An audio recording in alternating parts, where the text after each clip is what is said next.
Now that we understand the question, let's get down to how to actually formulate our response. In other words, how do you answer these Mother 11 questions? Which brings me to another giant mistake students make, which is summarizing but not analyzing. There is a huge difference between analysis and summary, and this is one of the biggest reasons students underperform on this exam. They get way too caught up in summary without enough analysis. So what's the difference? Summarizing is telling your reader what happened. Analyzing is explaining the purpose or the meaning of what happened. So focus on analysis, not summary. In other words, explain, don't tell. When you analyze, you're like Sherlock Holmes, only instead of looking for Jack the Ripper, you're looking for significance and understanding within the text. In other words, you're looking deep into the book, understanding it as more than just a story. You're looking for evidence to support your opinion. It becomes a tool. To make a comparison, imagine you love a sport.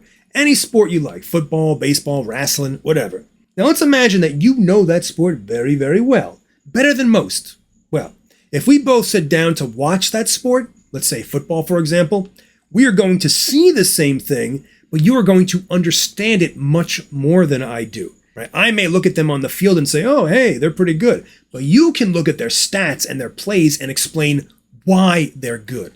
You can discuss in what ways they're good, what their stats mean in comparison to others, and why they stand out. That is analysis, and it's exactly what you got to do on the IB test. You analyze these stories and the authors of these stories and the cultural context of these stories and try to understand how it all connects to your prompt on a deep level. Now here's the thing. When it comes to literature and the arts in general, music, films, etc., you can essentially argue anything. But whether people take you seriously or not depends on whether or not you have good reasons. Does your evidence make sense? Is it interesting and compelling enough to validate your idea? Or are people going to take it as silly or weak? So remember, when you make a claim, whether it's on this test or anywhere else, you should back it up with some sort of proof. If you're going to say that Harry Potter was jealous of Hermione, okay, cool, make that argument, but you need to support that with some sort of realistic evidence from the story. Otherwise, people are just going to roll their eyes and assume you don't know what you're talking about. Bro, what are you talking about, man? Let me make an analogy. If I accuse someone of eating my ice cream, I need proof. I can't just go around and blame every Tom, Dick, and Cletus for eating my ice cream without evidence. I need some sort of proof, right? He had chocolate on his lips. I saw the stick sticking out of his pocket. I saw the wrapper hidden in his sock. Okay, cool. That at least shows that I have some validation for my claim. Same with the IB exam. You can't just say stuff about the book. You need proof. You can't just say the author uses characterization to show a character's jealousy. You need the evidence, because that is the analysis. So let's look at an example of summary versus analysis. What do they both look like so that we know how to tell the difference? Let's take a look at an example.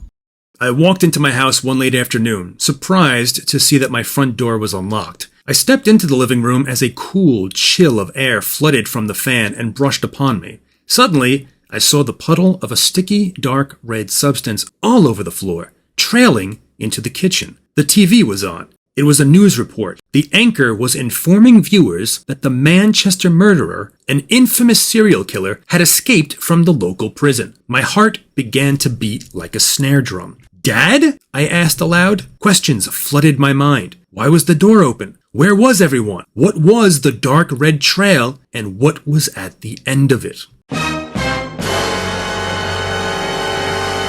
Okay, so let's say this is the text you're analyzing, and let's say the IB gives you this prompt. How does the author's stylistic choices help develop the story? What is that asking? That's basically asking what devices, metaphor, simile, whatever, is the author using, and how does the use of it help the author tell the story? How does it help him express his main ideas? How does it help him express his overall message? How does it help the readers care about the characters? Whatever. You could talk about all that stuff. Because the prompt is essentially just asking about what tools the author uses to create the story. So let's take a look at this. And I want you to decide whether you consider this a summary or and analysis. It's time to play summary or analysis.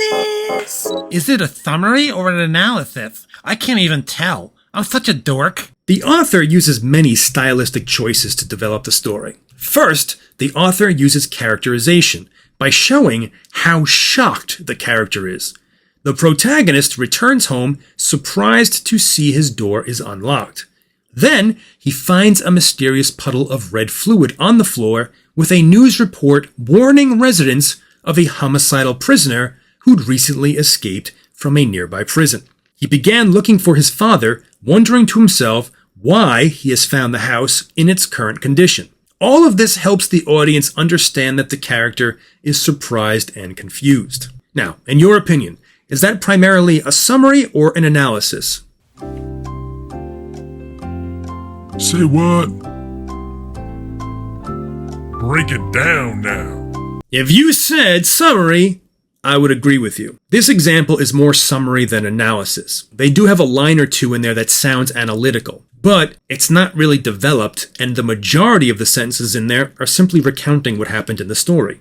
So now, let's look at a more analytical response. In order to hook the audience's attention, the author immediately begins his story with intrigue, which he establishes by creating a setting that conflicts with the protagonist's expectations. Upon arrival, the character finds an unlocked door and a mysterious puddle of red liquid.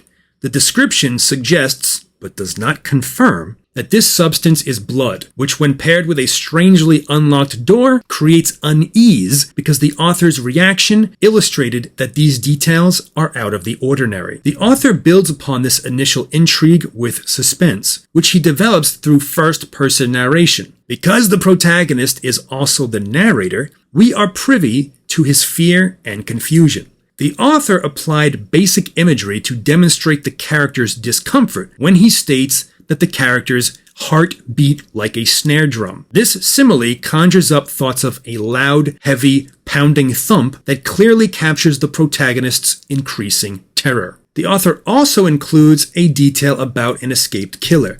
This is being reported on a newscast, which at first seems like it is being used to foreshadow pending danger. However, by the end of the story, we realize that it is simply being used as a red herring to create fear within the audience by making them think that there may be a killer within the midst of the story. The author continues to build upon the audience's fear by using rhetorical questions to demonstrate the character's bewilderment and concern, all of which contributes to building a tense, intimidating mood. So you can see, I just got 3 short paragraphs of analysis from one simple short story excerpt. Why?